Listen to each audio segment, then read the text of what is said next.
Termasuk pula malam malam Lailatul Qadar, sama dengan 1000 bulan. Masya Allah tuan-tuan. Jadi perlu. Ini dah saya merah dalam poket masing-masing duit dah ada dah simpan. Ini untuk molek. Tak mampu sangat, tajir buka sari. Jangan langsung sari pun tak dapat. Rasanya tak nak sabarkan kita ni kalau sari pun tak dapat. Tajir. Bukan tajir semua sari tu. Maknanya kita katalah sekarang hari pertama keperluan masjid untuk buka puasa RM2,000. Contohnya. Dah kita ramai-ramai, takkan tak dapat kompor RM2,000. Berapa jatuh seorang? Jatuhlah RM10. Ada RM10 tak beli. Tajuk. Dulu 2-3 hari RM10 pula. RM10 rumah ya. Rokok sekarang berapa sekarang? Rokok belah dah. Belah dah rokok. Kalau tak ingat tu tanda lama dah tinggal rokok. Jadi mana belas? Kita sekarang RM10. Tak boleh. Beri RM10. Dah setakat tu kita mampu. Yang tak mampu jangan kira. Allah tidak mengambil kira amal kebajikan yang kita tak mampu. Tuhan tak tanya akhirat nanti. Tuhan tanya yang kita mampu sahaja. Sebab Allah Maha tahu kita mampu tak mampu. Derma beri makan orang berbuka puasa. Besar pahala dia. Setengah masjid tu buat sahur pun buat lagi. Bersahur, berbuka dan bersahur. Jadi kita pakat-pakat buat kebajikan. Banyak benda boleh buat. Banyak sangat. Tinggal lagi kita mahu atau tidak mahu. Yang kedua apa dia makna hidayah menuju agama adalah bimbingan agar berada pada jalan agama Islam. Itu dikatakan zuhud ialah orang yang sentiasa mendapat bimbingan agama. Mana fikir dia, fikir agama dia. Dunia ni kita tak fikir pun, tak fikir sangat pun jalan je. Akhirat jangan tak fikir. Sebab akhirat dia benda payah. Benda dunia senang. Tengok dunia hari-hari senang dia kita. Dia disokong, didokong oleh nafsu. Syaitan pun dokong, baju dia senang. Kedekut, senanglah kedekut. Senanglah kedekut. Tak ada orang berlatih kedekut. Tapi nak dermawan, itu kena berlatih. Kena berlatih. Sebab dia merupakan bekalan akhirat. Akhirat ni payah nak pergi. Sebab tu dipanggil akhirat. Akhirat ni paling ujung sekali. Nak pergi tempat yang ujung, bukan senang. Jauh perjalanannya, sukar laluannya. Dunia itu dana. Dunia ni dana. Bahasa Arabnya ambil daripada perkataan dana. Apa dana? Dana maknanya dekat. Dekat ni. Tak susah dekat. Jadi yang susah mana? Jauh. Jadi kita berlumba menuju perkara-perkara akhirat. Inilah peluang ini. Sebab umur kita tak tentu belaka. Kita ni buat apa pun dalam dunia ni, semua dalam keadaan tak menentu. Kita nak memulakan perniagaan, tak tentu sempat jaya ke tak. Semua benda kita buat tak menentu. Kita nak buat rumah, nak renovate, belum tentu lagi kita sempat duduk ke tidak. Semua jadi tak tentu. Maka bila tak tentu, kita buat bekalan secara tak tentu. Jangan lebih-lebihkan. Jadi kita cari bekalan akhirat. Yang pastinya hari-hari kita bertaubat, beristighfar kepada Allah. Kerana kita ni tak tentu. Tengok macam sihat sedang bugar. Orang jumpa kita pun tak seseorang tanya, sakit ke tak? Mana kita memang gagah betul. Tak ada tanda-tanda sakit. Tahu-tahu mati. Tengok WhatsApp pagi esok sebelum subuh, berita duka cita, telah pergi ke rahmatullah, haji sekian-sekian. Kita pun kata, fikir dalam cakap kat rumah, barulah maghrib semalam, duduk dalam masjid sebelah dia, tahu semalam, tak ada tanda sakit. Kita terlelap dalam masa semalam tu, 3 kali terlelap. Tak, dia tak terlelap, sihatnya dia. Tahu-tahu dia sakit mati. Tak tentu. Jadi sebab itulah tuan-tuan, kita ni buat kerja tak menentu. Sempat ke tak sempat.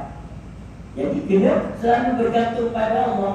Ya Allah, jadikanlah kalam istighfar dan kalam syahadat sebagai kalam terakhirku.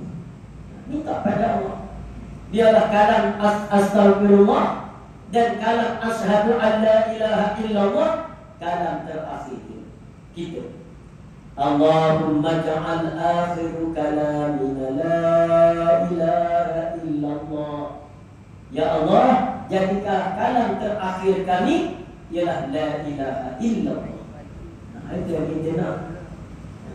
Jangan kalam akhir bulus. Duk dikir ke duit. Banyak harta, senang ke banyak harta ni? Nak tanya kita, hati kita tadi, senang ke banyak harta? Tak ada seorang sahabat kita baru meninggal. Tuan-tuan baca, dia punya senarai harta dia, Masya Allah. Saya baca senarai dia, tak habis. Panjangnya senarai itu tak larat. 1, 2, 3, 30, 31, 40, 41, 50. Letih lagu. Banyak. Yang pertama 11,000 hektar ladang sawit sekian tempat. Yang kedua 210,000 hektar ladang hutan tanam semula balak sekian tempat. Nombor 3 12,000 hektar sekian. Nombor 4 tak cukup masa nak baca. Akhir sekali fikir, bodoh pula aku baca. Mana banyaknya harta tuan-tuan. Ya. 2 hari mati, tanah kubur tak ada jadi warna lain lagi. Sudah ada desakan daripada pihak luar supaya asetnya dibekukan kerana dicurigai daripada sumber yang tidak halal. Tak macam mana? Itu dalam tanah dah. Atas darat itu juta ribu hektar sedang dibicarakan, sedang berebut.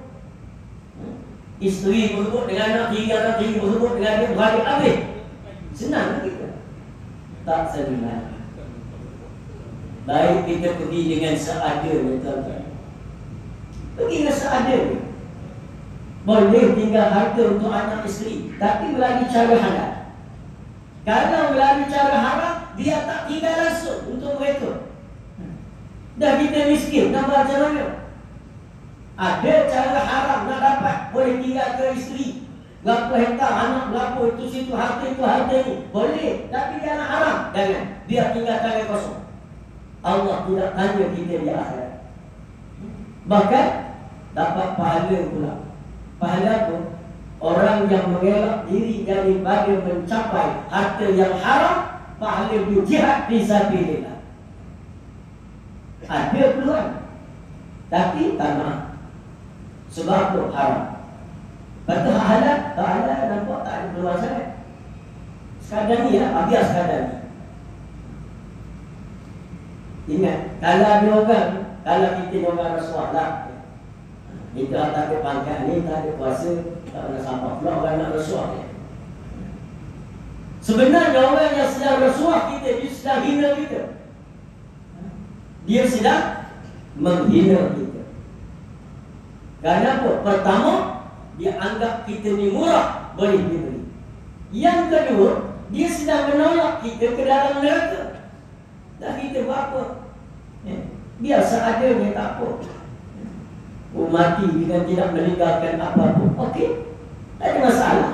Bukan bahkan satu kemuliaan. Bila kita tidak meninggalkan harta yang haram. Ini tinggal harta haram, pendapatan haram, sumber haram, tipulah macam-macam. Jadi sebab itu berjaga-jaga kita akhir zaman ni, Orang tak kira halal haram, dia tahu nak lebih ya. Nak berlumba, nak berlumba-lumba mencari harta dengan tidak mengira halal dan haram. Itu akhir zaman. Jadi kita bertahan. Jangan ambil benda yang haram. Yang halal sudah. Ada peluang halal. Walaupun kerja simple je. Kerja apa? Kerja kutip kertas Nak menagai kita tak ada kebun. Nak kait kelapa sawit. Ada kerja kait kelapa sawit. Tapi nak tetapkan ganda pun tak boleh. Nak kait kelapa sawit tu berapa kaki? 20 kaki. Untuk tetap gitu dah katalah tak boleh. Tak boleh buat apa? Boleh jual kertas. Cari kertas. Tok sampah kan. Di sini jual kertas. Baik tu lah. Bagi buat benda haram. Di Kuantan ni ada seorang. Kerja dia kutip kertas. Kertas kotak lah, kotak-kotak ni. Dia kutip. Dia ada beca satu. Beca, bukan beca. Ni beca motor beca. Yang ada tiga. Dia raung taman perumahan. Pagi hari lagi dia dulu sampai pada MPK kutip sampah ni. Kalau sampai MPK dulu, tak dia lah. Dia dulu lah. Dia dulu lagi. Raung kutip kotak-kotak. Petang lagi sekali lagi. Kita kata tu, dah senang kan dia? Nak cerita tuan-tuan, baru minggu lepas dia mati. Baru minggu lepas mati. Semalam sebut gambar dia. Dalam taman perumahan tu, 2-3 buah taman perumahan ni, rumah yang paling besar, rumah dia. Hebat tuan-tuan. Rumah paling besar rumah dia. Depan rumah dia ada satu bangunan pula depan rumah dia. Masuk dalam tu semua kotak kertas. Kertas kotak ni, kotak. Orang lain datang dengan dia. Bukan dia pergi hantar. Dekat dengan recycle, kilang recycle datang dengan dia. Jadi dia putih. Bagi sini. Pergi sampah. Putih. Pakai apa ke biasa? Takkan pakai necktie. Kita sampah kan? Pakai biasa. Orang nampak biasa saja. Tapi rezeki Allah tak tahu. Itu lagi kita nampak. Dia sedih je. Itu dia. Jadi maknanya, di mana ada kemahuan, di situ ada jalan. Tinggal lagi tak nak buat. Di mana ada kemahuan, di situ ada jalan. Di mana ada jalan, di situ ada DIY. Itu dia punya iklan ni. Jadi makna kita kena bersungguhlah. Cari hidayah Allah. Ada dan apa? Dawam. Dari mana? Dawam berkekalan. Ala ta'at, di atas ketaatan. Apa makna kekal taat? Adalah sentiasa berada dalam keadaan taat kepada Allah dan menjauhi segala larangannya. Jadi sebab itu kita pagi-pagi bangun ni minta kepada Allah, ya Allah, jauhkan aku pada sepanjang hari ini daripada dosa.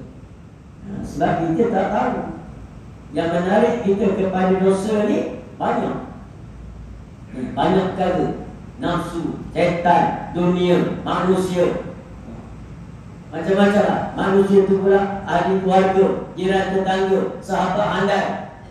Sama ada mereka menarik kita kepada neraka atau menarik kita pada surga. Jadi kita bangun pagi-pagi minta kepada Allah. Allahumma inni a'udzubika minan nar. A'udzubika minan nar wa ma yuqarribuni ilaiha. Ya Allah, aku minta berlindung kepadamu daripada neraka dan segala perkara yang mengheret aku kepada neraka. Min qawli, sama ada daripada jenis perkataan, au amali, atau daripada jenis perbuatan. Jadi minta jauh daripada neraka. Mohon kepada Allah. Sebab kita ni tak kuat. Kalau kita betul-betul kuat, tak apa. Kita tak kuat, minta tolongan Allah. Kita dah try banyak kali dah, cuba buat baik. Baiklah sekejap, seminggu. Lepas tu, jadi balik. Lepas tu menyesal balik. Lepas tu buat balik. Menyesal semula. Bagus lah gitu. Bagus. Itu lagi bagus. Dia yang tak bagusnya, kalau terakhir dia buat balik. Itu tak bagus. Tapi kalau buat dosa balik, batu memang bertobat balik. Itu bagus. Dan tak ada manusia tak berdosa. Selain daripada Nabi-Nabi dan Rasul dan orang-orang yang maksum yang dipelihara oleh Allah. Daripada itu semua buat salah. Jadi bila kita semua ni jenis buat salah, maka pastikan sentiasa bertaubat. Pastikan sentiasa bertaubat. Jadi astagfirullah saja 1000 kali sehari. Malam sama-sama kita duduk dalam majlis ni. Astagfirullah dalam hati. Sama-sama kita dengar kuliah, sama-sama dengar tazkirah. Astagfirullah. Dan kita banyak dosa, kita banyak salah, kita banyak silap. Astagfirullah. Dan nantilah jangan kuat-kuat. Lama-lama astagfirullah nanti kacau lah kan. Jadi maknanya kita istighfar, bangun pagi. Selalu saya sebutkan sebelum subuh tu pastikan 1000 datang. 1000 istighfar sebelum subuh. Tak sempat 1000, 100. 100 sudah. Dah kita bangun lebat. Dekat dah nak masuk subuh. Sempat 100 ni, 100. Kita bangun lebih awal, 200. Jadi sebut Astaghfirullahalazim. Ataupun Astaghfirullah wa bihamdihi. Ataupun Astaghfirullah al-Ghafurur Rahim. Itu kita. Yang penting kita istighfar. Jadi janganlah lupa. Sebab kita ni dekat sangat dengan mati. Macam cerita dia nak tengah-tengah duduk sihat, tak ada apa penyakit, mati. Hak yang sakit tak mati-mati. 5 kali dah baca Yasin. Semua masjid pergi rumah dia kan. Baca Yasin 2-3 bulan baca Yasin dia lagi. Amalan ni baca Yasin. Jelek mata tu sikit lah. Kita tanya kenal anak saya. Ngene gitu. Lagi esok balik ada baca canai kita duduk. Sihat lagi. Kita pergi baca Yasin, kita pergi mati. Masalah. Orang tu kena ingat tuan-tuan, pada mati, dekat dengan mati. Kita ni bila sebab tu orang yang bertakwa, dia tak takut mati. Sebab dia ready siap masa. Mati ni benda yang kita pasti akan pergi. Lepas tu kita pun dah bersedia. Maka pada masa itu tidak merasa duka cita. Ini yang Allah sebut la khaufun alaihim wa la hum yahzanun. Orang yang bertakwa tidak ada rasa takut dia nak pergi ke akhirat, tidak ada rasa duka cita dia meninggalkan dunia kerana dia sudah pun dekat dengan Allah. Ingat selalu kita dengan Allah. Bahkan ramai orang dia standby pun nak mati. Standby mati. Saya nenek mak pada mak. Dia mati umur 90 lebih. Masa dia 2-3 hari daripada dia mati, dia dah semula bulan-bulan dia ready mati. Hari-hari 2-3 hari sekali dia akan buka almari. Dia ada satu almari murah, almari zaman Jepun dulu. Dia buka almari tu ada siap dia kain kapai. Jadi pak dibuka tak ada kerja kan. Dibuka dia lipat dari sapu apa letak dan tadi kan apa ni kain kapai, kapas sekali tu perlu ada. Saya pernah tengok betul bila dia sakit itu malam nak mati tu dia gerak kuku, dia cuci kuku dia habis. Cuci lagi kenapa? Dia ada kadang-kadang mati senang. Allah mati tak susah dah nak nak cuci badan. Jadi dia siap. Dia siap semua. Masuk waktu dekat dengan dia tinggal waktu duha. Dekat dengan waktu duha tadi ni dia dah siap dah. Duduk atas ni atas sejadah. Dia dah solat duha, dia dah zikir. Selesai tu dia pun panggil cucu dia balik. Dia balik, dia kata aku ni taklah, dia bahasa dia mak ni tak lama lagi. Tak lama dah, puasa dah dekat kata. Macam ni kan? Maknanya tak ada nampak nak pucat ke nak apa ke tak. Kenapa? Kerana mereka standby, ready. Dia standby. Jadi maknanya kita tu tidak ada rasa takut. Kenapa? Kita dah istighfar lah, mudah. Tengok tu sejarah. Barunya apa ni? Kata tuan-tuan kalau nak tahu, kata ulama tak. Aman dapat ja'akum rasulun min anfusikum 7 kali selepas pada setiap solat. Kalau solat baca 7 kali. Ya, pada aku Rasul. Hari kita nak mati, kita akan lupa. Amal lah tu. Ada orang tu tak tahu lalu nak amal. Kadang tu takut mati sungguh. Mati sungguh lah. Bukan tak sungguh. Itu dia. Jadi hari nak mati tu, dia akan lupa. Amal lah. Amal lah kita macam tu. Dan memang dia antara yang diakui oleh para ulama. Dan dapat aku memudahkan urusan kita. Urusan hidup senang, urusan mati senang, rezeki mudah. Subhanallah, subhanallah bihamdi adada khalqi wa ridha nafsi wa zinata arsi wa midada kalimati. Ini amalan kalau tuan-tuan baca 40 kali selepas solat duha, rezeki cari tuan-tuan. Kalau tuan-tuan cari rezeki, amalan ni. Tapi berterusan kan sekali-sekali. 40 kali sekejap dia. Subhanallah bihamdi adada khalqi wa ridha nafsi wa zinata arsi wa midada kalimati. Subhanallah bihamdi adada khalqi wa ridha nafsi wa zinata arsi wa midada kalimati. 40 kali tu. Bukan lama kan. Jadi insya-Allah nak kerja tadi amal tuan-tuan. Kita boleh agaklah hari itu kita memang terlupa. Tak kerja aku Rasulullah. Terlupa. Maka ketika itu tanda itu dah lahir. Itu ulama katalah amalan. Ulama ni berdasarkan kepada pengalamannya. Ada hadis, tak ada hadis.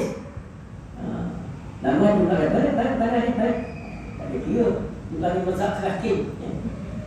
Itu bukan nak cerita hadis. Ini pengalaman para ulama.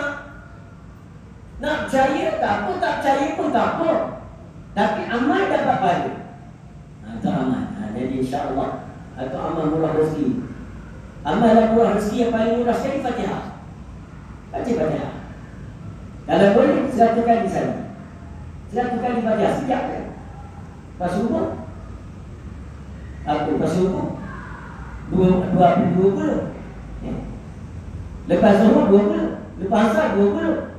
Lepas maghrib 20. Lepas isyak 20. 100. Buat amal. Fatihah saja. Sahabat Nabi ni yang cerita amalan Fatihah ni.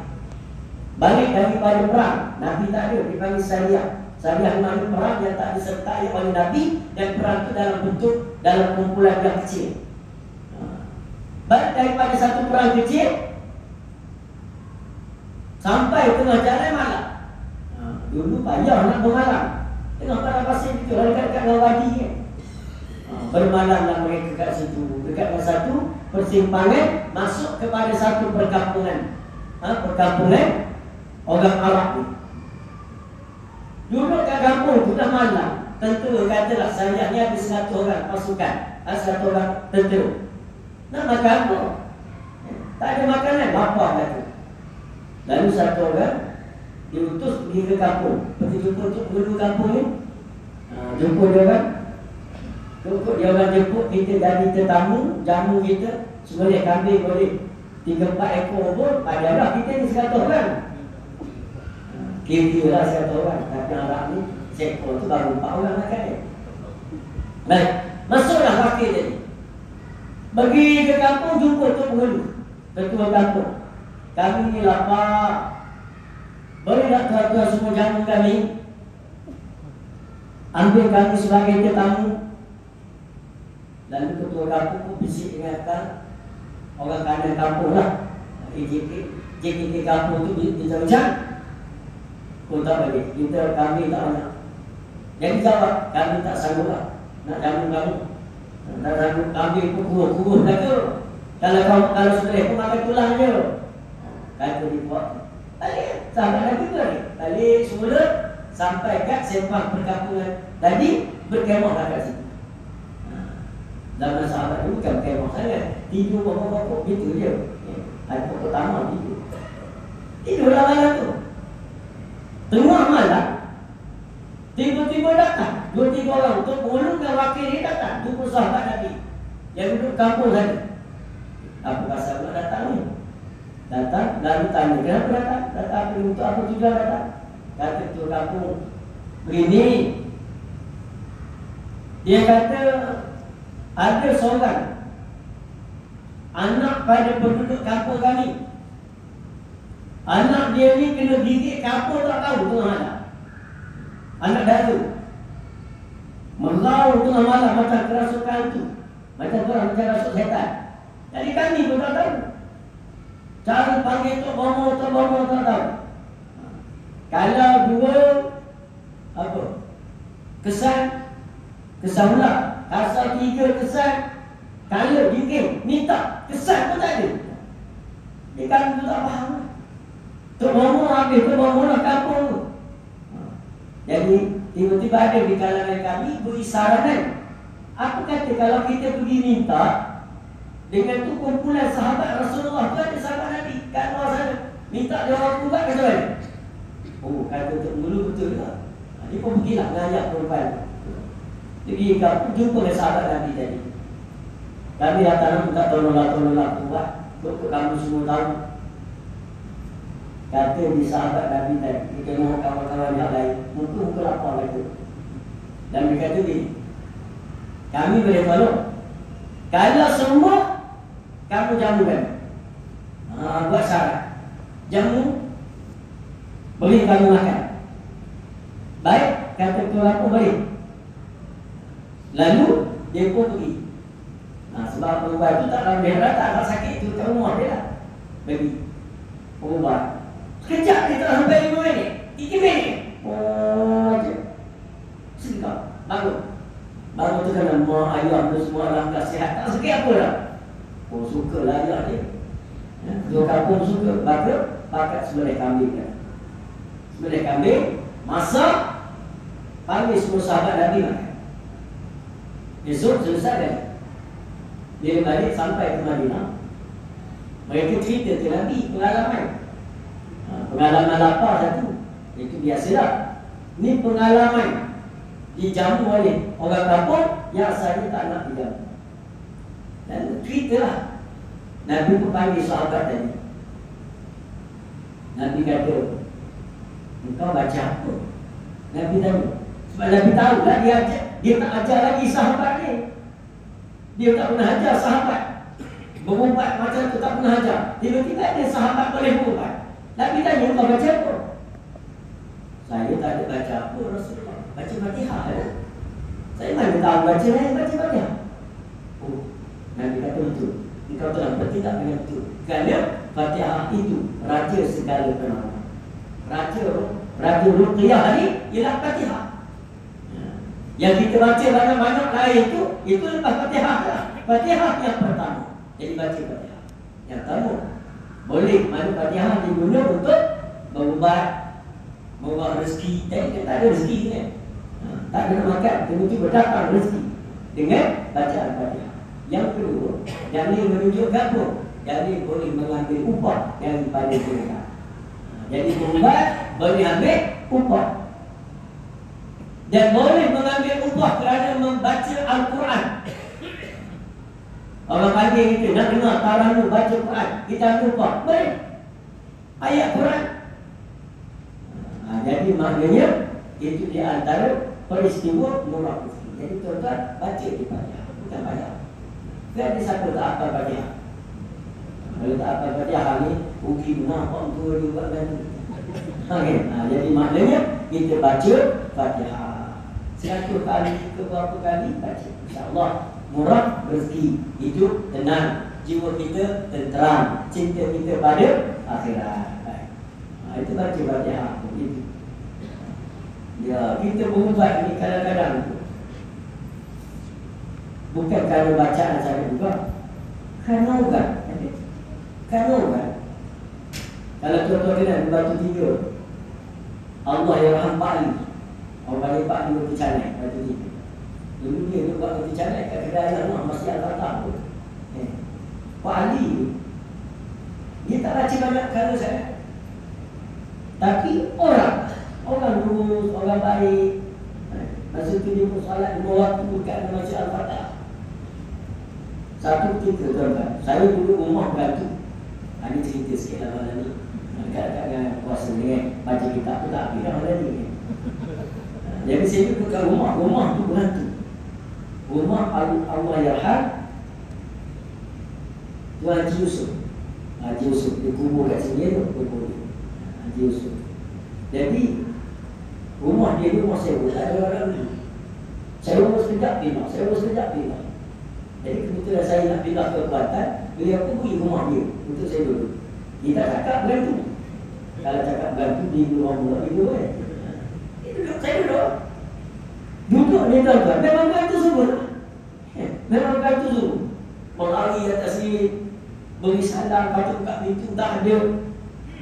Bagaimana tidur, tarik kaya selimut pergi ke dapur. Memang bantu semua. Mak saya nanti tidur ke ruang tamu. Baru nak terledak, dia tarik kaya selimut. Kejar kaya selimut pergi ke dapur. Itulah dia. Jadi, tapi saya duduk kan. Satu malam tu saya berangkat dia. Berangkat tu saya tanya, Bali, hantu ni nak suruh dia takut macam mana? Oh, Pak, dia kata mudah. Ayat pun kali. Tak payah main ayat. Hantu cakap besar dia ni. Dia tu cakap besar. Tak apalah. Satu malam saya tunggu. Baru 3 malam lah dia beri salam. Saya masih duduk baca sampai tengah malam pukul 2 ke 3. Jadi dia beri salam. Buka pintu tak ada. Buka pintu tak ada. Kali ini saya tutup lampu. Tutup lampu kerana lampu dalam rumah, saya duduk kat pintu. Duduk kat pintu. Mana kalau buka, kalau orang memang tak ada lagi. Dekat berada tu ada satu kursi buruk, kursi baring. Lepas tu bunyi dia bersalah. Assalamualaikum. Adalah saya pusing. Dia naik atas tangga, atas berada kadang buruk. Bunyi kerang bakar. Dia duduk atas kursi baring. Keren bunyi kursi. Saya pun agak-agak dia nak kalau kan, dah selesa dah duduk tu. Mana payah nak pindah tu. Saya pun pegang Swiss, buka lampu, pasang lampu, buka pintu, tak ada. Siap, tak ada. Tengah malam. Saya pun ambil ketua Pak Ali. Pak Ali kata cakap cabar ni. Dia kata, inilah, kamu ni banyak kali dia datang beri salam, lari ke atas-atas, main ke dalam rumah. Dia kata, inilah, kamu tak payah buat dah dengan aku sikit pun tak takut. Masa sebut sikit tak takut semua orang tu. Saya sikap aku sikit pun tak takut. Datang lagi kita dah minat. Saya tutup lampu duduk atas kursi dia tadi. Duduk kat beranda. Aku tunggu. Tak ada. Lepas itu tuan-tuan. Sampai saya pindah. Tak ada. Jadi betul. Pak Ali saya ketika anak saya masuk. Menangis malam. Pun 3 orang sekali menangis. Baru angkat telefon Pak Ali. Pak Ali main rumah sekejap. Siap. Saya nak tidur ke bagai esok. Rupa dia tak boleh sebut nama Pak Ali. Orang yang bila baik, bila solat, hantu pun takut. Tak payah baca Quran. Kita ni kalau yang tak solat, baca ayat kursi, dia baca ayat meja. Berani dia lagi. Jadi mana sebab itulah kita beramal dengan baik, insyaAllah. Bila kita takut kepada Allah, nescaya Allah akan menjadikan makhluk akan takut kepada kita. Jadi saya pun tak pada itu dia ambil betul Pak Ali ni. Itulah. Tak apalah Pak Ali pun meninggal. Mudah-mudahan Allah Ta'ala rahmati cucu dia rahmat ke atas ruh beliau. Beliau lah sebenarnya yang menyarankan kepada saya untuk buka pondok An-Nur. Sebab bapak yang jalan jauh dia tu Ustaz tak letih ke ceramah berdak sampai orang semua dia ikut. Saya pun kerana dia kata anak ni peletih hati dia. Dia tu bila Ustaz buka pondok duduk kat dia. Tak ada pergi jauh-jauh. Jadi sarannya dia seorang yang sudah tua dan sangat baik, lurus orang ini. Dia sangat lurus. Dan banyaklah cerita-cerita pengalaman dengan Pak Ali. Kalau saya tulis buku, memang tebal dapat buku dia. Memang banyak kalau pelik dan kalau ajaib atau itu. Pernah sekali kami singgah mati tu. Saya Pak Ali yang esok jadi driver. Pergi ceramah dia Al-Ustaz. Ada balik nak cross pergi ke Kota Lalu. Sebab esok ada ceramah Kota Lalu pula. Malam tu terus tertolak daripada ceramah Kota malam. Ya Ustaz, lalu untuk Kuala Gerah. Sampai lalu Kuala Gerah ni hutan getah. Semua berpuluh kilometer tu getah. Dan hutan getah ni. Pokok kedah getah, pokok kedah getah. Jadi sekali ni kata lapar dan Pak Ali kita Pak Ali saya pula lapar. Betul tadi kencing manis tinggi juga. Kita berhentilah jadi malam tempat. Berhenti. Cari kedai tak ada, cari kedai tak ada. Jumpalah kedai di bawah pokok keras. Kedai tak ada lah. Lampu pun dia lampu pelita je. Lampu pelita. Lampu tak biasa bulan-bulan ni 12 watt ni dah padam. Naik kat kedai tu, warung di kedai tu. Tengah tu ada kolam. Keliling tu ada dibuat bangsa-bangsa. untuk orang makan lah, santai kan. Masa-masa itu, masa itu dah bubuk kedai itu ada. Tuan dia tu mengambil datang meja sambil dengar lagu Don dan Sayang. Radio lama lah, radio lama. Dulu kami sampai berusaha selalu dia angkat tu. Sana itu lah, jawab tak jawab dia. Ada dia apa air tu? Ada. Tu tak air. Jadi kami pun paling pesan nak kami ada sup nasi goreng, saya tak makan. Saya minum saja. Ada lama nak siapkan tuan. Tapi kita tak khawatir lah sebab dia seorang. Saya pun nak pergi, kata ada tengok tandas, nak panggil dia duduk kat dapur lah, cari tandas. Tandas ada di belakang. Pergi sampai kat belakang tandas, gelap lah, tak gelap. Tiba-tiba berasa berlemah, tak berani. Nak sekali dia lah, kencing tepi dinding lah, tak berani masuk tandas. Kencing tepi dinding, nak terkencing lah kan? Pakai daun getah gitu lah. Jadi kita kan ambil hal yang darurat lah. Datang semula, okey dah ada air, minum air. Minum air dulu semua, naik kereta tak. Sampailah jadi rasuk, sampailah ke Batu Baru, program balik pantai. Dalam perjalanan balik itu, bincanglah kami. Dia rasa macam pelik dia kedai dari Pak Ali lah, saya kata. Orang kata, anak pun rasa pelik lah. Tak sorang, dia kata di tengah-tengah malam, dia naik ke sampul. Tengah-tengah malam, kedua dia, ketiga lah. Ya, ke sampul, orang tak ada lah berjalan. Ke mana dia, bukan lebuh raya. Lori pun tak ada, jalan dalam letang itu je. Akhir sekali saya berkata, Pak dia ni balik. Nanti 2 hari lagi kita buat program Anustar lagi dengan Perlis. Kita lalu jalan tu lagi. Kita tengok kedai. Lalu masuk 3 hari lagi jalan tu lagi. Lalu jalan tu lagi, cari. Start daripada awal ni, masuk di kawasan Kementang. Tengok kanan. Lalu kiri, kita tu tengok kanan. Lalu. Tak ada kedai. Sampai saya nampak sepokok kedah itu pilihan. Saya kata 2 ayat ni rasa tu Pak Ina. Tengok ni. Tengok tu naik atas bukit sikit. Adalah bangsa bubuk dan bangsa. Habis putus semua dah bangsa. Dengan kedai-kedai tadi runtuh letih tak? Tak ada, memang dah lama dah. Kolam tu penuh dengan daun getah dah. Kau nak tandas tu, jauh bukunya tandas tu. Saya tengok ke belakang, tandas jauh, tandas bubuk dah. Tinggal untuk tandas ke dinding dah. Jadi Pak Ina kata, anda itu minum air kopi dengan makan ni. Ni apa lah? Ini dia tuan-tuan. Jadi cerita jin dulu semua ni perkara yang tak boleh. Dan itulah kita kena selalu dekat dengan Allah. Jadi mana jin ni rapat dengan kita. Dia dekat nak tipu kita dan sebagainya. Jadi insyaAllah bagi yang hidup dia beramal dan salat sunat, baca Quran tiap hari, insyaAllah makhluk-makhluk yang jahat termasuk manusia tidak akan mendekati dia. Kita amal lah. Macam lapar jahat tadi tu ya tu. Antara dia lapar jahat mengelak diri pada rasukan jin dan juga kacau dilau daripada jin-jin yang kafir. Jadi insyaAllah. Maka makna 3 huruf dari perkataan zuhud.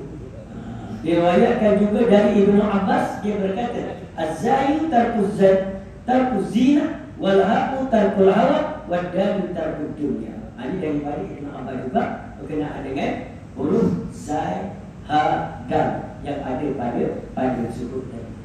Kita nampak ke maka sembilan. InsyaAllah sekadar itu dulu. Kita sambung akan datang bulan Ramadan. Kita akan datang. Kalau ada program tasbih, ikut jadual sambung dia. Kalau tak ada, tak apa. Jadi insyaAllah kita dah dekat dengan bulan Ramadan.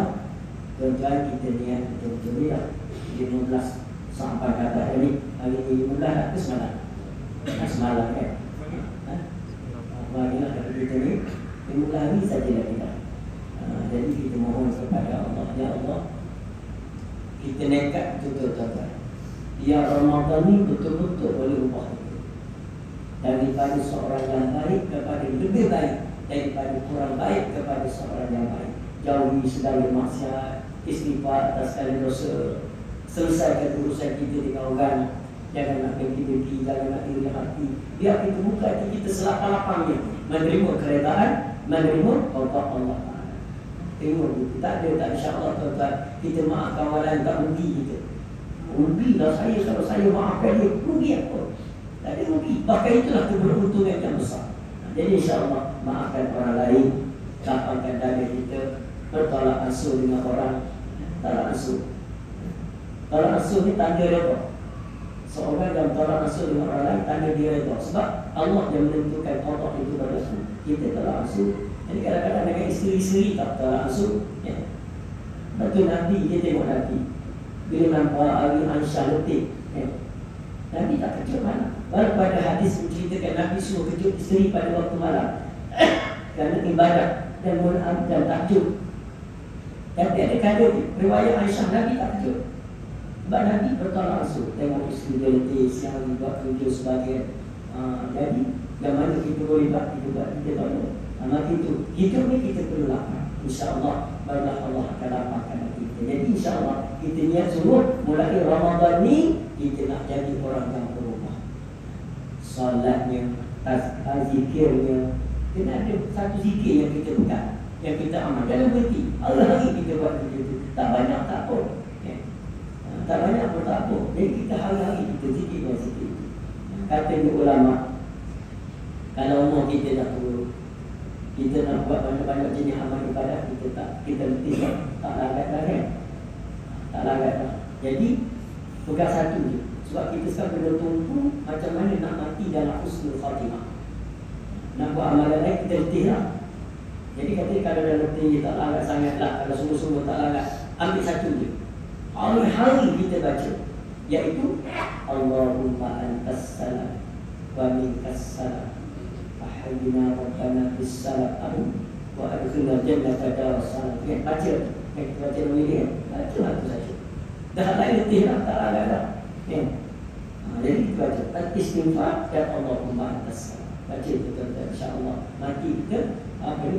Wa adkhilna jannata dar-salam. Hidupkanlah kami dalam kesejahteraan ya Allah. Matikanlah kami dalam kesejahteraan. Bangkitkan kami di akhirat dalam kesejahteraan dan masukkan kami ke dalam surga yang kesejahteraan. Jadi insya-Allah rumah kita, insya-Allah kita niat ada orang yang berubah, yang tekun dengan ibadah, yang taat, yang dermawan, yang cukup pada ibadat tersebut insya-Allah. Yang sebelum itu juga saya nak maklum pada tuan-tuan, penduduk tengok masjid tuan-tuan saya pun buka tengok masjid besar macam ni, insya-Allah nak buka mana. Ada boleh tak? Ada boleh tak? Saya tuan. Alhamdulillah. Berbahagialah semua orang yang terlibat dengan demo. Yang memberi walaupun 10 sen, tahniah kepada tuan-tuan semua.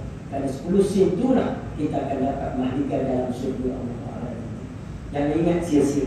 Semua yang kita belanja, yang perlu nak tukang, segala benda yang terlibat ni, maka semuanya mendapat pahala dan ganjaran besar. Yang satu itu saya nak sebut tentang masjid saya lah. Masjid saya ni tengah bina dan kita tak berhenti pembinaan. Terus pembinaan. Bukan kerana banyak duit. Saya tak berhenti pembinaan itu bukan kerana banyak duit, tetapi kerana dermawannya orang yang dermawan, yang sumbang setiap masa. Tiap hari dia sumbang, hari sumbang, ramai-ramai sumbang. Jadi itulah boleh bangun. Alhamdulillah tak berhenti pembinaan dia. Dan di samping saya tidak ada hutang dengan mana-mana hak walaupun sedikit. Memang saya nekat dalam itu nak buat masjid ni tak nak hutang. Sebab kalau hutang pening pada tuan-tuan, walaupun bukan hak kita, tapi kita tukar urus memang pening. Nak tidur buka boleh. Ya, sekarang tidur alhamdulillah boleh. Kalau naik kereta daripada Putrajaya pagi tadi, saya sedap di Pondok Anu. Kita tu layan. Kalau boleh tidur tak boleh tidur. Jadi mana Allah beri itu. Tapi masa naik kenderaan dia tidur. Masa luar kenderaan saya tak boleh tidur. Walaupun malam. Jadi tak tahu jenis kaki apa. Dia tak pernah asal. Jadi saya bila nak tidur, saya pun jalan. Naik kenderaan tidur sunat. Anak okey alhamdulillah boleh tidur. Jadi saya sekarang nak buat masjid, dan masjid itu tak ada hutang mana-mana. Mereka derma orang setiap hari lah. Orang derma minggu ni kita guna minggu depan. Dan derma minggu depan guna minggu berikut untuk beli barang dan sebagainya. Dia bayar upah hutang dan sebagainya. Jadi insyaAllah masjid itu kalau ikut dengan keluasan dia, keluasan dia lebih kurang 17,000 kaki persegi. 17,000 kaki. Total dengan kos kalau check out RM100 sekali. Total juta je lah Saya itu kalau buat sendiri, tak boleh jaga. Walaupun plan kita beli dan sebagainya, lebih kurang kita lah, lebih kurang RM80 sekali. Kos dan upah, kos barangnya dan upah. Jadi contohnya RM80 dalam 7 bulan 5 kaki. Agak-agak lebih kurang itu. Itulah yang saya kumpul buat sikit. Ada kita buat terus. Sebab bimbang juga kita kumpul duit, tuan-tuan akan mati kata. Kalau masjid tak siap, ada kita buat terus.